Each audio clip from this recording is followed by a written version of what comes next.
Olá! Nesse vídeo, vamos apresentar o tema Pigmentos Inorgânicos. Esse é um trabalho da disciplina Química Inorgânica 2. O grupo é composto pela Natália, por mim, Débora, e por Rafael. Os pigmentos são pequenos sólidos que conferem cor e são insolúveis. Podem ser substâncias orgânicas ou inorgânicas. Pertencem a diferentes funções caso forem inorgânicas, como, por exemplo, óxidos, sulfetos, carbonatos, cromatos, sulfatos, fosfatos e silicatos de metais. Sua aplicação é muito ampla. São utilizados desde os primórdios da humanidade e nos dias atuais são amplamente trabalhados em indústrias e diversos materiais e bens de consumo. Eles proporcionam cor e cobertura às superfícies, e isso é uma das suas principais funções. O ser humano, ele utiliza as cores há mais de 20 mil anos, como eu tinha dito, desde os primórdios da humanidade. Ou seja, na pré-história, apesar de haver um número limitado de pigmentos e corantes, era muito utilizado em pinturas rupestres, em cavernas e etc. Alguns pigmentos que eram muito utilizados, né, nessa época, o principal é o chamado negro de fumo ou negro de marfim, que é constituído de carbono. Além disso, também tem o ocre, que é feito pelo óxido ferro monohidratado e apresenta cor amarelo a vermelho. A fórmula está indicada no canto inferior do slide. Ele é um dos primeiros utilizados pelo ser humano. Dentro desses pigmentos vermelhos, amarelos e marrons, também tem a hematita, o óxido de manganês e goetita, que apresentam essas cores. O branco, ele era geralmente proveniente da argila micácea. No Egito Antigo também eram amplamente utilizados pigmentos na pintura de templos, estátuas, entre diversas outras utilizações. E existiam nessa época os pigmentos verdes e azul. Os pigmentos verdes, eles geralmente advinham da malaquita, que é um carbonato básico de cobre. Também tem os pigmentos de cor preta, que eram uma mistura de materiais como sulfeto de chumbo e antimônio. O pigmento mais utilizado nessa época pelos egípcios era o azurita, que apresenta a cor azul e também foi denominado azul de Egito, azul do Egito. Além desse pigmento, tem o ocre, que apresenta cor vermelha e também era amplamente utilizado pelos egípcios.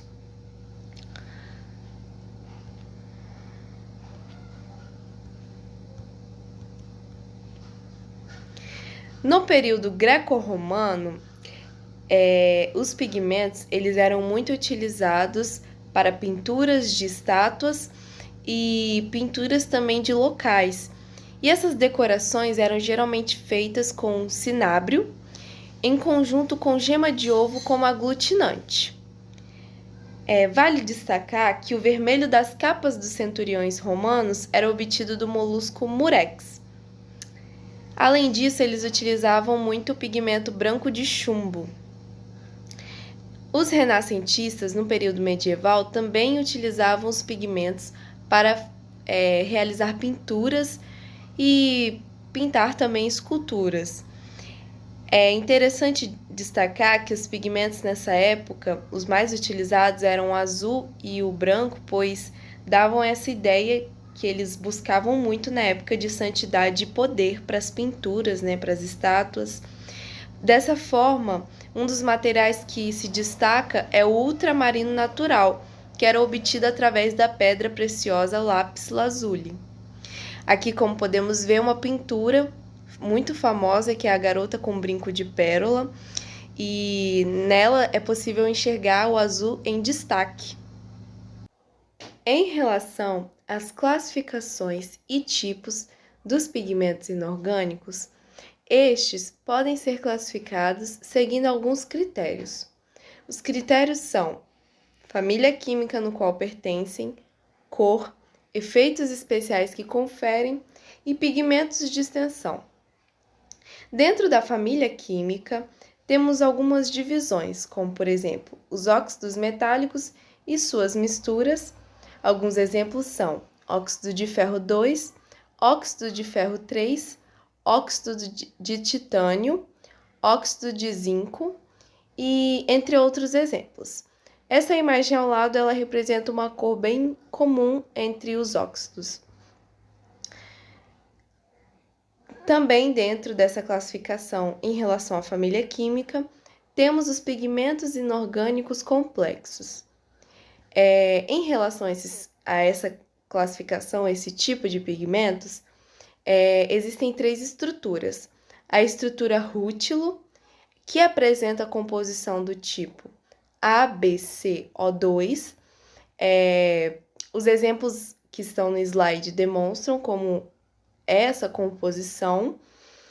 A estrutura hematite, que apresenta a composição do tipo AbO3, em que A e B são átomos metálicos trivalentes, assim como demonstrado no exemplo a seguir.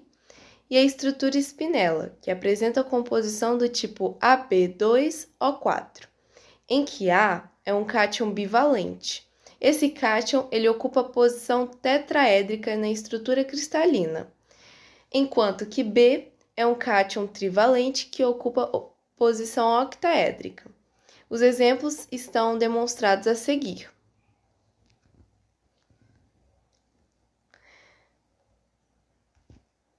Também dentro dessa classificação em relação à família, temos os sais metálicos e suas misturas. Alguns exemplos de sais metálicos são os carbonatos, como por exemplo o carbonato de bário. Também temos os cromatos, como por exemplo o cromato de chumbo, e os vandatos, vandato de bismuto. Além desses 3, temos os silicatos, os sulfatos e misturas de sulfuretos com óxidos, além de muitos outros tipos. Mas esses que eu falei aqui são os principais.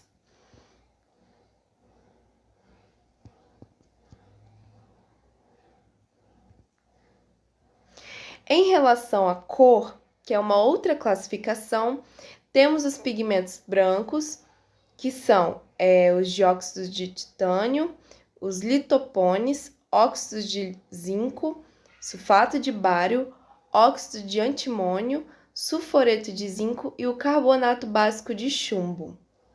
Também temos os pigmentos pretos, que é espinela, dióxido de ferro 2 e óxido de ferro 3. E por fim, os pigmentos coloridos, como por exemplo os óxidos de ferro, que apresentam cores vermelha, amarela, laranja, marrom e etc., como eu tinha citado anteriormente. Também temos dentro desses pigmentos coloridos os óxidos de crômio, que apresentam cor verde, e os sulfosilicatos de alumínio e sódio, que apresentam cores azul, violeta e rosa, além de muitos outros exemplos também.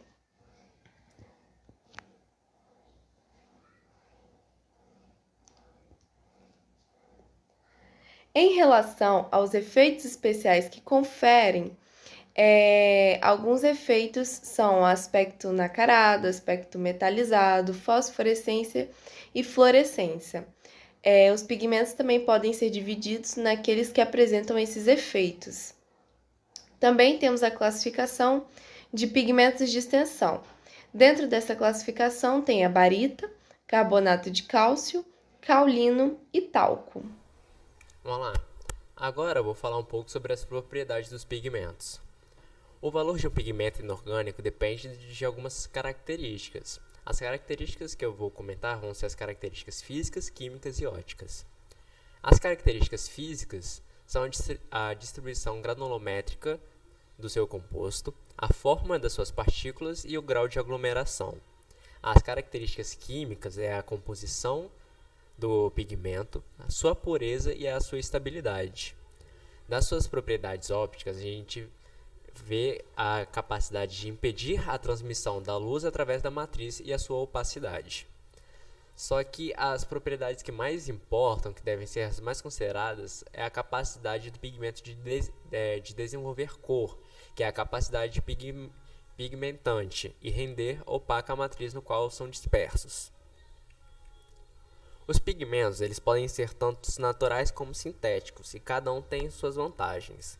Os pigmentos naturais se diferenciam dos sintéticos pela sua gama de tons brilhantes e o poder de coloração que eles têm diante dos inorgânicos. Os pigmentos naturais são encontrados na natureza e são feitos após um período muito longo de tempo. E eles foram também os únicos pigmentos conhecidos e utilizados durante muito tempo da nossa história, como a gente viu com a Débora anteriormente. Os sintéticos eles já são uma tecnologia mais recente, que são preparados pelo homem por meio de alguns procedimentos químicos, que eu vou falar no próximo slide. Algumas das características dos pigmentos inorgânicos sintéticos são: eles podem ser produzidos com elevado grau de pureza química e uniformidade, que é difícil de se encontrar isso em todos os naturais. Eles podem ser estudados e formulados para originarem colorações dificilmente obtidas com pigmentos inorgânicos naturais. Apresentam uma maior estabilidade térmica e química, o que permite a coloração de materiais obtidos a elevadas temperaturas. E por conta de todo o processo que ele precisa para ser feito, por conta de todo o estudo, as fórmulas realizadas, acaba que o pigmento inorgânico sintético sai mais caro do que o pigmento natural. Aí aqui era uma imagem só que por conta do tamanho eu dividi ela em duas. Ela começa aqui na imagem da esquerda e depois finaliza na direita, onde ali a gente consegue ver as matérias-primas, e depois passa para especificação de qualificação, controle de peso, controle de mistura, vai para um controle físico, químico e atmosférico, depois volta para um processo de controle físico, passa para um controle de eliminação de sais solúveis, por um controle de umidade, depois disso ele é pulverizado e passa a ter um controle ali do tamanho de suas partículas. Para no fim ele ter mais um controle, onde ele vê a calorimetria, estabilidade em esmaltes e massas, condições de aplicação e outras aplicações, para no fim ele ser embalado e assim poder ser comercializado. Agora, falando sobre os pigmentos naturais, os mais utilizados, vale destacar, são os óxidos simples, e entre eles o óxido de ferro, pelos seus usos atuais e usos históricos. A um lado, a gente tem aqui uma imagem desse óxido de ferro, como que ele é, a cor que ele apresenta. Os óxidos simples naturais ainda hoje são de grande emprego industrial, já que eles possuem propriedades consideráveis. Eles possuem uma capacidade de coloração boa e um baixo custo comercial diante dos sintéticos. Uma das dificuldades que se pode ressaltar é para a utilização destes em produções de série, já que para alcançar os mesmos resultados, eles têm que ser todos provindos de um mesmo local e produzidos da mesma forma. Já os sintéticos, a gente consegue fazer isso em massa de forma fácil e mais rápida diante dos naturais. A importância dos pigmentos, sejam eles naturais ou sintéticos, para o setor industrial ainda é facilmente verificado pela sua variedade de cores que a gente consegue ver no dia a dia. Porque os setores da indústria ainda hoje usam muito nos plásticos, nos cosméticos, em vernizes, papel, tecido, decorações, materiais de construção e cerâmica em geral. Como a gente pode ver, esses pigmentos inorgânicos é usado mais para o nosso dia a dia. Aí eu trouxe aqui também um pouco para comentar um pouco sobre os pigmentos orgânicos, só para a gente ter uma noção. Os pigmentos naturais orgânicos, a gente encontra eles mais quando a gente vai se alimentar de alguma coisa, e normalmente o alimento ele tem uma certa coloração, e essa coloração vem dos seus pigmentos. E várias deles podem trazer alguns benefícios, como propriedades antimutagênicas e genotóxicas, que se pode encontrar no pigmento verde da clorofila. Eles podem ter propriedades anti-inflamatórias e antissépticas presentes em rizomas e serem também antioxidante natural, como as betalainas. Aqui eu trouxe uma imagem delas. Na esquerda aqui temos da clorofila, de cima a curcumina e a da direita da betalaína. Os pigmentos inorgânicos são utilizados nas indústrias de tintas, vernizes, cosméticos, no setor gráfico, em corantes cerâmicos, também para artefatos de borracha na indústria farmacêutica e para alimentos. E, por exemplo, na indústria da borracha, os mais utilizados são o óxido de ferro amarelo, laranja, vermelho e castanho. Há décadas atrás, os pigmentos inorgânicos eram obtidos por tratamento e purificação de minerais naturais que produzem cores. Porém, a aplicação desse método não permitia produzir pigmentos com as características apropriadas para aplicação em materiais avançados. E as modernas tecnologias, por exemplo, requerem pigmentos que apresentem estabilidade química com relação às fases cristalinas e vítreas originadas durante os processos de queima. Também elevada estabilidade térmica, desenvolvimento de cores em períodos mais curtos de queima e outras características. Com essas questões, foram desenvolvidos vários métodos químicos que possibilitam a obtenção de produtos cujas propriedades variam de acordo com o método escolhido. Os principais métodos são o processo convencional, precipitação, método sol-gel, reação de combustão e o método Pechine.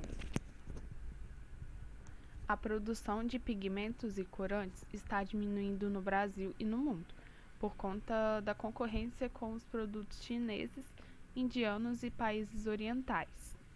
Algumas grandes empresas ainda continuam fabricando pigmentos no Brasil, principalmente em São Paulo, porém a tendência do mercado tem sido a de importar esses produtos, porque a instalação de fábricas no Brasil também é desestimulada pelo elevado custo de implantação dos mecanismos de controle dos poluentes, pois como esse segmento lida com metais pesados, é necessário um descarte adequado e esse investimento em novas fábricas é muito alto, tornando a importação a primeira opção para suprir os segmentos que utilizam pigmentos. E os preços desses produtos vêm aumentando significativamente nos últimos anos por conta da alta dos preços do petróleo e dos metais. E essas são as nossas referências.